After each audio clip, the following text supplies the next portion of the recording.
True crime. It's the genre that's taken the world by storm. And while it might be a bit disturbing, there are some positives to it. For example, true crime raises awareness about the prevalence of certain offenses and encourages people to be more vigilant about their safety. It can even help to bring perpetrators to justice and shine a light on unsolved or underreported crimes. But beware, folks.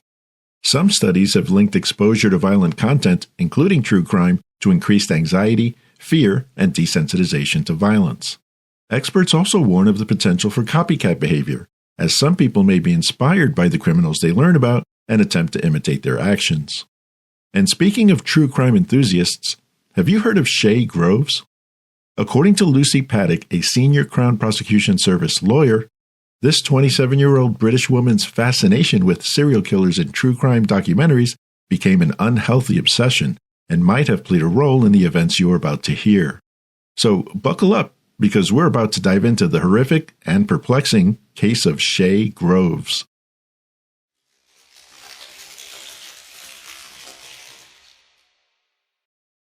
Lee Park is a suburban area located in the town of Havant, Hampshire, in the southern part of England. It is home to a diverse community of around 27,500 people. It is known for its green spaces, including Staunton Country Park, a popular destination for nature lovers and families. With stunning gardens full of ornamental ponds and fruit trees, you might think you've stumbled into a fairy tale. But keep an eye out for the foxes, badgers, and deer that roam around, because they're not the only wild things you might encounter in Lee Park.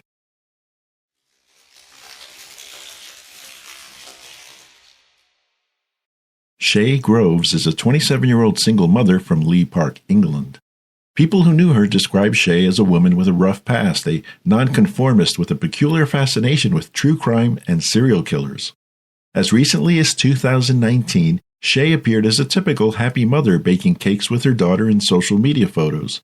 However, her friends reported that she underwent a notable change beginning sometime in 2020. Shay would stay up late into the night, engrossed in true crime documentaries and books about the criminal underworld. She even owned mugs with the faces of serial killers printed on them. Her outward appearance also changed significantly, with tattoos and piercings adorning her face, neck, and body. Shay's unusual interests were evident in her collection of knives, Viking axes, and a Celtic dagger. In addition, she had a coffin-shaped bookshelf in one room and framed pictures of notorious murderers like Ted Bundy, Jeffrey Dahmer, and Rose West hanging on her bedroom wall. Yet, despite being seen as eccentric by those who knew her, Shay remained a devoted mother to her daughter. Her love for her child was evident in her social media posts, like the one where she expressed her pride in her daughter's independence and promised to always be there to guide her. Shay and her daughter lived with her close friend Lauren White and her young daughter on Botley Drive. Although Shay was fascinated with true crime, it was not her only obsession. She was also deeply interested in exploring and indulging in unconventional sexual preferences and had a particular infatuation with a man named Frankie Fitzgerald. Her passion for Frankie was strong and all-consuming, occupying a significant portion of her thoughts and time.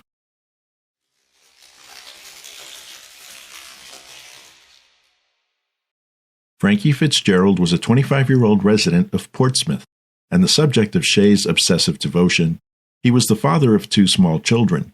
Frankie was described by friends and family as genuinely kind and loving. He and Shay had their share of issues, as they had been dating on and off for 6 months. However, they did have a significant mutual interest: kink. They both enjoyed role play involving bondage, domination, submission, masochism, and knife play. At one point, according to court records, Shay gave Frankie written permission to wake her up through sexual intercourse from the date of March 22nd until further notice. Prosecutors would later argue that Shay's obsession with Frankie's performance in bed, along with the dangerous dynamic of illicit drug and alcohol use, may have played a role in the horrific events of July 17, 2022.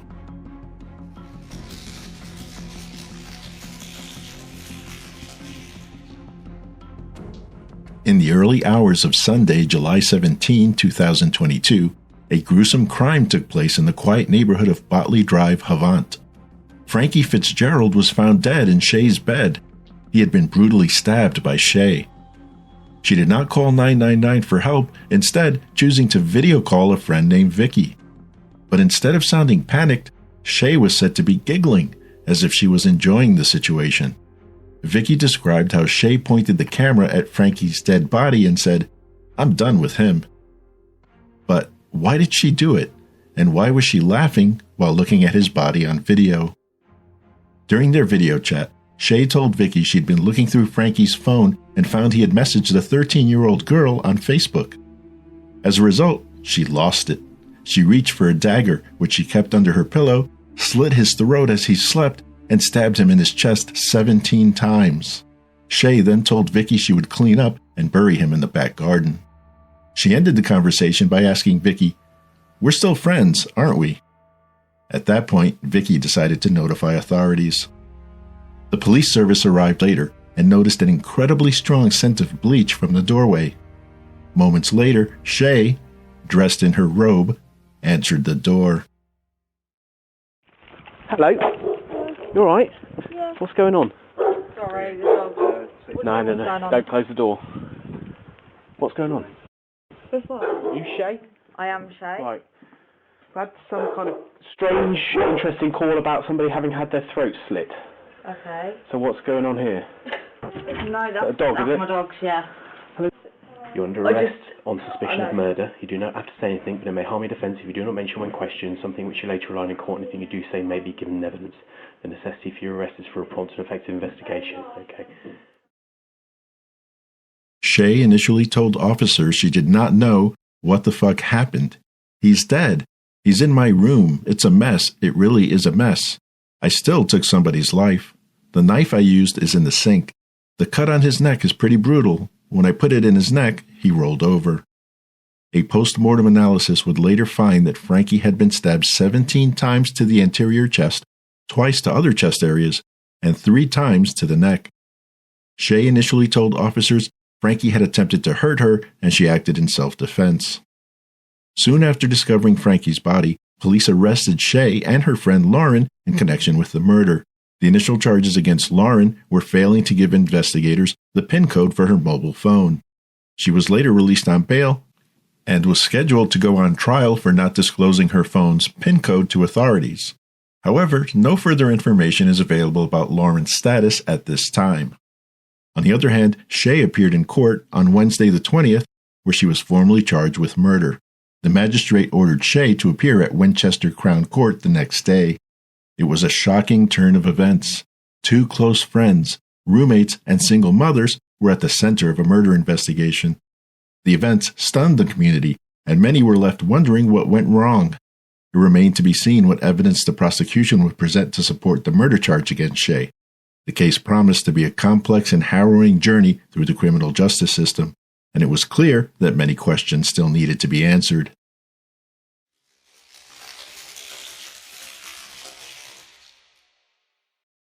The trial of Shay Groves began in early January 2023.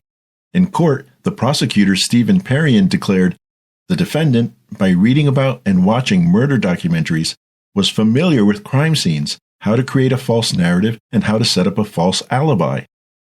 During the trial, prosecutors introduced evidence that revealed the extent of the depravity of Shay's crime. For example, the court heard that Shay video called Vicky hours after killing Frankie, showing her Frankie's body wrapped in a duvet. She even sent her other videos of herself and the deceased. Witness testimony also revealed that Shay had fabricated an alibi by sending numerous messages to a friend and taking steps to clean up the crime scene. The court also learned Shay had a camera set up in her bedroom from which she would select and edit video clips to make it look like Frankie had abused her. However, prosecutors obtained the original footage showing the couple's relations were consensual. Vicky also testified that Shay had used similar tactics to threaten past boyfriends. "She compiles evidence against everyone to see how she can use them as leverage," Vicky said of Shay. Vicky also talked about Shay's history of violence, stating she once used nail clippers to hurt a roommate. Mobile phone analysis revealed that while Frankie's body lay in her bedroom, Shay sent messages to another man inviting him to her home. This was a calculated attempt to create an alibi and deflect suspicion from herself. Later, when questioned about her actions, Shay tried to excuse her horrific crime by claiming she had discovered Frankie messaging a 13-year-old girl. However, investigators found that the girl was 17, and Frankie blocked her the moment she claimed she was underage. In closing, prosecutors declared the evidence was clear. Shay had committed cold-blooded murder and gone to great lengths to conceal her crime. Her actions were not only premeditated, but they also revealed a disturbing lack of empathy and regard for human life.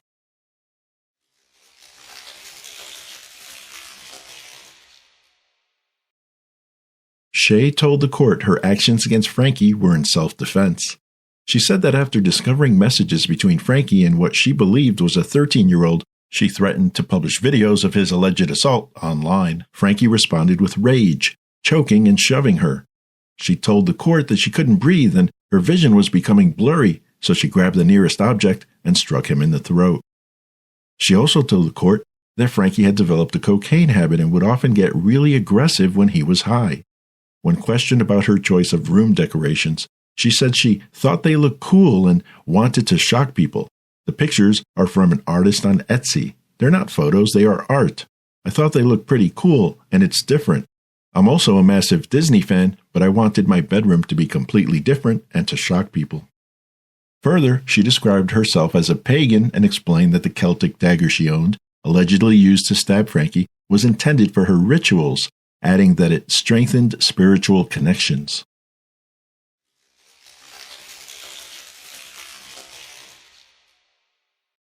Shay Groves smiled as she was found guilty of murder on February 17, 2023, at the Winchester Crown Court.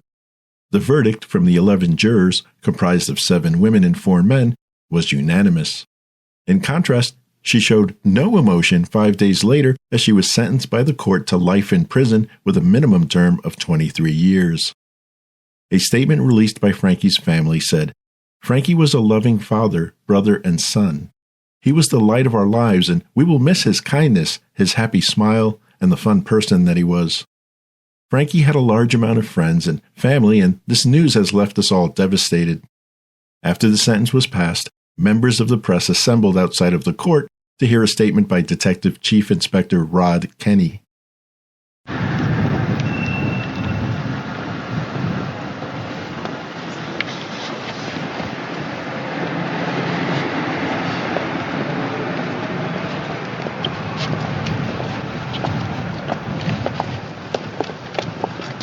Good afternoon, ladies and gentlemen.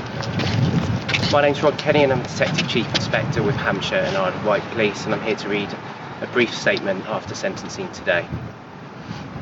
Shay Groves was responsible for the shocking and sustained attack which tragically resulted in Frankie's death. We are pleased with the jury's verdict, and the sentence will ensure that Groves spends a significant period of time in prison for what she has done. Nothing can fill the void that has been left in the lives of those who knew Frankie, and our thoughts remain with his family, friends and loved ones. I would like to praise their courage and hope that this sentence will in some way deliver the justice they deserve. We will do everything we can to investigate and prosecute those responsible for these horrific crimes. The details disclosed in court were distressing for all to hear, and I am immensely proud of the tireless work of the local investigation teams, detectives, specialist teams, and our colleagues at the Crown Prosecution Service. Domestic abuse in all its forms will not be tolerated and remains a priority for Hampshire and the Isle of Wight Constabulary. I would urge anyone who may be a victim of these crimes to come forward and to tell the police. You will be listened to, believed, and supported. Thank you. Less than an hour after receiving her life sentence, Shay Groves was transported from Winchester Crown Court in a prison van to start the next 23 years of her life behind bars.